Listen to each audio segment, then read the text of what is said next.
Working in the UK in studios like Lionhead Games and Climax. This is like 2001, 2004, 2005. Working on a lot of kind of PC games and console games. Over time that evolved into, I worked in a startup and I got into social games, Facebook social games very early on.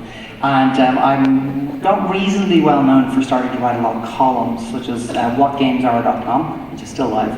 I wrote for TechCrunch and I wrote for Edge magazine. A couple of places as well. Mostly I wrote about game design and psychology and how players think and that sort of stuff. Since 2013 I've lived and worked in Seattle, which is where I flew in from, which is very, very far away, and I'm super jet lagged. In Seattle I've worked a lot in mobile and in AR, VR. As a producer I launched some of the first games that were ever launched on Magically, if anybody's ever had a chance to try that particular system. And I'm now a game design consultant as well as heading up operations and quality control at Mobile Game Doctor.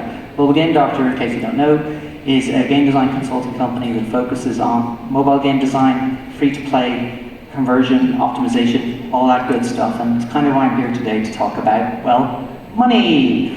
Our subject today is payer motivations, or why exactly people pay for stuff in games, particularly IAP games, obviously within mobile as a context.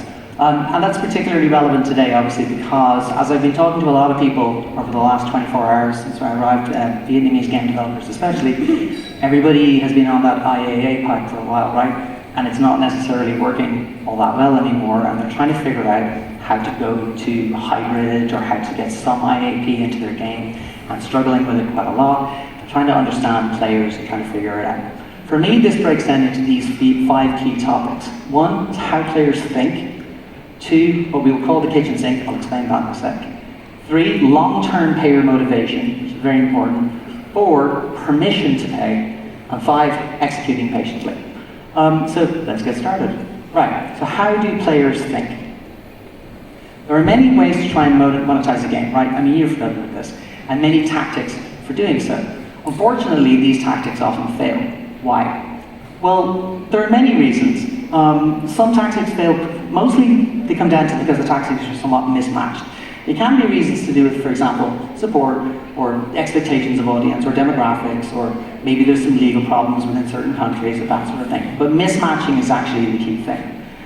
Mostly, that mismatching comes down to psychological reasons. The developer usually misunderstands why players would want to pay for items or other monetized aspects of their game and design their games badly for motivation to play. Motivation is tricky to understand. As James actually covered very excellently in his talk a few minutes ago, developers and players usually see games in very, very different ways. To a developer, a game is usually a complex project of engineering and business development, advertising and marketing, and all these kind of pieces that you're trying to sort of put together. And it's a kind of like an engine, a machine that you're sort of putting together. That perspective makes it very hard to understand how a player sees a project, because a developer kind of sees the whole project, right? They see all the parts, whereas players really don't. As James covered, they sort of see it from the outside in. They don't see like why you decided to do certain things. They just see the game kind of, if you like, as it is. And that is actually very hard for developers to generally relate to. It's particularly true when considering monetization. Many developers that I talk to genuinely don't understand why players pay for anything. Like, they really don't. Like, you have conversations where they're like, why do they buy the gold in their game? I don't know. And that sort of, if you like, lack of perspective is often why they find there's no good objective data to help explain for them why exactly people would do that sort of thing. And so this leads them to what I call the kitchen sink. The kitchen sink in the West there's an expression that says, everything but the kitchen sink. And what it means is trying to solve a problem by doing everything all at the same time. This is often how developers approach monetization. Usually by including every possible tactic rather than selecting the right tactics. And I'm sure you all know what I'm talking about. Your games probably have ads, currency, battle passes, slots. You probably have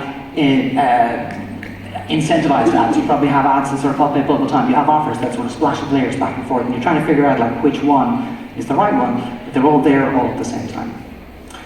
The result is generally very, very messy. with offers and advertisements interrupting each other, making the overall experience poor for users, often very confusing for users, often fairly distrustful, that sort of thing. And developers also often think too short-term about this kind of stuff. And again, this is something I heard a lot while talking to a lot of developers in the last 24 hours. There's often a lot of worry about conversion immediately. We have to make ROI like right now, right? Everybody is, of course, familiar with the idea that you have the cost of user acquisition on one hand, you have LTV, lifetime value on the other hand, and that if you want to be a successful business in games, this number needs to be smaller than this number, right? That is where profit lives. The issue is that the time to achieve that return is also very important. And your approach to that question, as in how to kind of treat that time, and how to kind of think about that time, is also very important. It really sort of shapes how your game ultimately plays. If you want a short return, which is what a lot of you tended to do, because it's just the world you have to operate in, it tends to mean that you push players to monetize very quickly, which in turn means you burn through a lot of players. You're very familiar with churn, right? You're very familiar with the idea that a lot of players churn through your games very, very quickly. But you also, I think, probably know that you're ultimately trading long-term value for short-term gain. Many developers in the last few years have adopted that tactic in what we call hyper-casual, and it worked really well for a while. But it was pretty reliant on fairly low CAC, because the LTV was always going to be short. And that reality, for a variety of reasons, to privacy and advertising economy changing and all sorts of stuff, has kind of changed. And that has led a lot of developers back to the realization that they have to be smart again, that they have to stop doing everything but the kitchen sink. The question is, what should they do instead? So we have to talk a lot about long-term, and therefore long-term motivation, and why players will stay in your game for long-term, and therefore pay for things in your game long-term. There we go. In mobile, as in all platforms, player motivations are usually about the perception of value. If the player perceives that some aspect of the game is worth paying for, then some players will pay for it. If they don't, they won't. It's quite simple. What do players tend to perceive as higher level value? Why do some tactics, for example, these ones on the left side, work really well, whereas other tactics, such as these ones on the right, not work so well? There's a lot of sort of complex answers to that. In some cases, it's because the offers that are presented by the developer actually destroy the sense of achievement in the game. So content unlocking, for example, like get access to all these levels for free, might seem like the fairest offer that a game can make to a player, but it usually actually doesn't work that well, because it tends to make the sense of achievement less fun. Paying for a booster, on the other hand, that maybe helps them overcome a difficult level, or it makes them feel like that they can just get a nudge over something, give them a helping hand, even if that sort of has the same end result, like it ultimately unlocks content for them, feels better because it's more in line with the game. It's more in line with their sense of playing the game. Transactional rewards are another example. It might seem to make sense, again, to unlock a piece of content like a special sword for a player, they'll just pay me for it. But a player is actually much less likely to engage with that offer than they are with, say, a luckier reward, like a chest that they may pay to open to unlock earlier, that might produce the exact same sword. Why? Because of the anticipation of the reward feels more in the game than just sort of going, here, go shopping and buy a sword. So it's a lot about approach. How to help players skip through a game, like skip time, like that sort of thing, is another example. Skipping time is a really common offer for which players become payers, such as unlocking a chest early. But skipping gameplay, such as just get past the hard part of the game if you just give me $1, is rarely successful. Again, why? Because players are playing games in order to play the game. They're generally not paying or playing a game in order to watch a game play itself. And so if you kind of offer to skip like a hard part of the game just to sort of get over it or whatever, you're essentially saying to them like, get through it, but like you don't have to play the game at all. So why am I playing it to begin with? The lesson is to understand the game as a player sees it rather than as a developer sees it, like we said earlier on. Players are generally more willing to pay to enhance their anticipation or get a little edge in the game, but they still want their game to be fun. They're generally less willing, by far, to pay to skip the fun in itself. That is the key thing. As they see it, It's their experience. They don't see it as a system. They don't see it as a thing to get through. Which leads us to permission. So one of the other issues that sort of comes up with payer motivation and why people pay for things in games is this idea that players are often reluctant to pay for anything in the game, especially if it's their first time. And they often gently need to be coaxed into the idea that it's okay to pay. This is true in various territories to various different degrees. It depends a lot on whether they've paid for things in games before, but it's kind of a universal sort of factor that you always have to deal with. This is why, right? Excuse me. This is why there are two important tactics to use when motivating them to pay. One is to make sure that most paying moments in the game don't actually involve real money. And I'm sure you're pretty familiar with this already. But rather that they involve a hard currency, right? So there's like a diamond, there's like a special buck in the game, there's like a gold that it's quite hard for them to get a hold of, a hard currency as opposed to a soft currency. If the player is only buying hard currency sometimes rather than frequently, and sometimes if they're earning a little bit as well, again, sometimes rather than frequently, they're less likely to feel shameful about spending in the game. So if you're not trying to charge them $1 every day, but you're instead charging them 20 bucks every once in a while, they're actually far more likely to find that comfortable. Tactic number 2 is to make sure that you use simple and inviting offers rather than complicated ones. So store offer and design, for example, should be inviting and charming, with clear value explained rather than like lots of different options or lots of different pieces.